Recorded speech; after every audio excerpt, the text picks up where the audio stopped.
ऊंचे पहाड़ों की गोद में बसा एक नन्हा सा शांत गांव, जहां सुबह की पहली किरण के साथ ही यहां रहती थी सबकी प्यारी अम्मा। अम्मा के पास वैसे तो कुछ खास नहीं था, बस थी एक बरसों पुरानी काली मिट्टी की हांडी। पर इस हांडी का करिश्मा तो देखिए। गांव का दस्तूर था कि जब भी कोई खुशियों का मौका होता या कोई बड़ा त्योहार आता, तो पूरे गांव के लिए दाल और सब्जी इसी हांडी में पकती थी।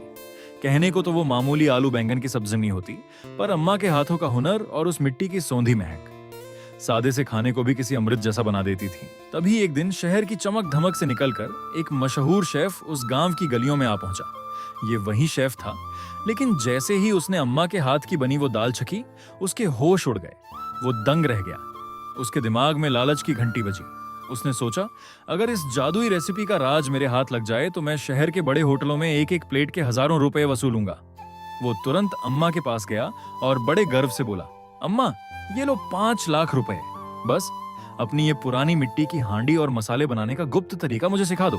शेफ की बात सुनकर अम्मा के चेहरे पर एक धीमी सी मुस्कान आ गई। वे बड़ी सादगी से बोली, बेटा, ये हांडी तो मिट्टी की है और मसाले भी वही हैं जो हर रसोई में होते हैं, लेकिन इस खाने में जो स्वाद है वो किसी बाजार में नहीं बिकता।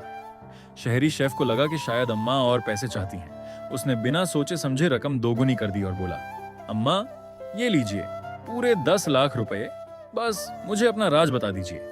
अम्मा ने उसकी ओर देखा और फिर मुस्कुराते हुए उसे अपनी रसोई में बुलाया। उन्होंने कहा, ठीक है बेटा, अगर तुम इतना ही चाहते हो तो कल सुबह सूरज उगने से पहले यहाँ आ जाना। अपनी आंखों से देख लेना कि ये स्वाद आखिर आता कहां से है। अगली सुबह जब पूरा गांव अभी सोया ही था, अम्मा ने शेफ के हाथ में एक भारी कुल्हाड़ी थमा दी।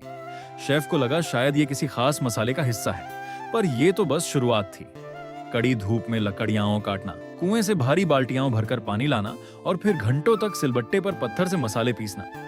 शहर के उस मशहूर शेफ की हालत पस्त हो गई। उसके महंगे कपड़े धूल और पसीने से भर गए। दोपहर ढली तो अम्मा ने उसे चूल्हे के सामने बैठने को कहा। धुएं और आग की तपन के बीच जब खाना तैयार हुआ तो शेफ की भूख चरम पर थी।